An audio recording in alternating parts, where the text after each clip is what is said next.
মৃত মানুষের কণ্ঠ কি আবারও যুদ্ধের ডাক দিতে পারে? ইতিহাস বলে না, কিন্তু ডিজিটাল যুগে সেই অসম্ভবকেই যেন সম্ভব করে তুলেছে মধ্যপ্রাচ্যের সাম্প্রতিক এক ঘটনা। একটি পোস্টে জুড়ে দেয়া একটা ছবি আর কয়েকটা শব্দেই নতুন আতঙ্ক ছড়িয়ে পড়েছে বিশ্বজুড়ে। শুক্রবার ভোরে সামাজিক যোগাযোগ মাধ্যম এক্সে একটি রহস্যময় পোস্ট সামনে আসে। পোস্টটি করা হয় ইরানের সর্বোচ্চ নেতা আয়াতুল্লাহ আলী খামেনির ভেরিফাইড অ্যাকাউন্ট থেকে। বিষয়টি আরও বিস্ময়কর এই কারণে যে কয়েকদিন আগেই তার মৃত্যুর খবর ছড়িয়ে পড়ে আন্তর্জাতিক গণমাধ্যমে, অথচ সেই অ্যাকাউন্ট থেকেই হঠাৎ করে দেখা যায় একটি ক্ষেপণাস্ত্রের ছবি এবং কয়েকটি ছোট কিন্তু ভয়ঙ্কর শব্দ।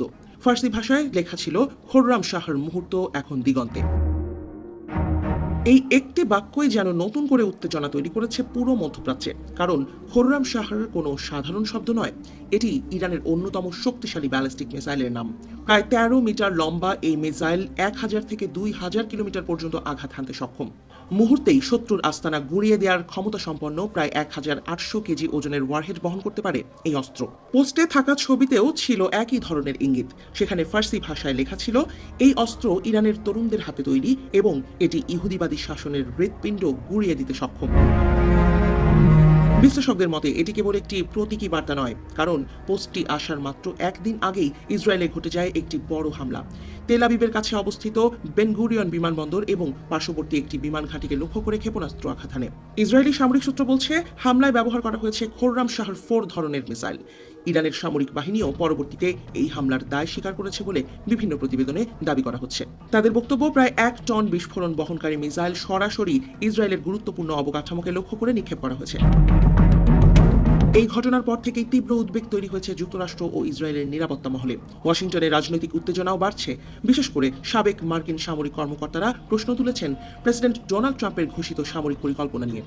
তাদের দাবি, কথিত অপারেশন এপিক ফিউরি আসলে বড় কোনো কৌশলগত সামরিক পরিকল্পনা নয়, বরং এটি যুক্তরাষ্ট্রের আসন্ন মধ্যবর্তী নির্বাচনের আগে রাজনৈতিক সমর্থন আদায়ের একটি প্রচেষ্টা হতে পারে।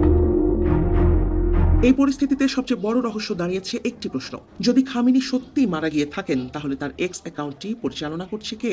কেউ কেউ মনে করছেন ইরানি বাহিনীর ভেতরের কোনো কট্টরপন্থী গোষ্ঠী এই অ্যাকাউন্ট ব্যবহার করছে। আবার অন্য বিশ্লেষকদের মতে এটি হতে পারে এক ধরনের মনস্তাত্ত্বিক যুদ্ধ, যেখানে মৃত নেতার ডিজিটাল উপস্থিতিকেই ব্যবহার করা হচ্ছে ভয় এবং বিভ্রান্তি তৈরি করার অস্ত্র হিসেবে।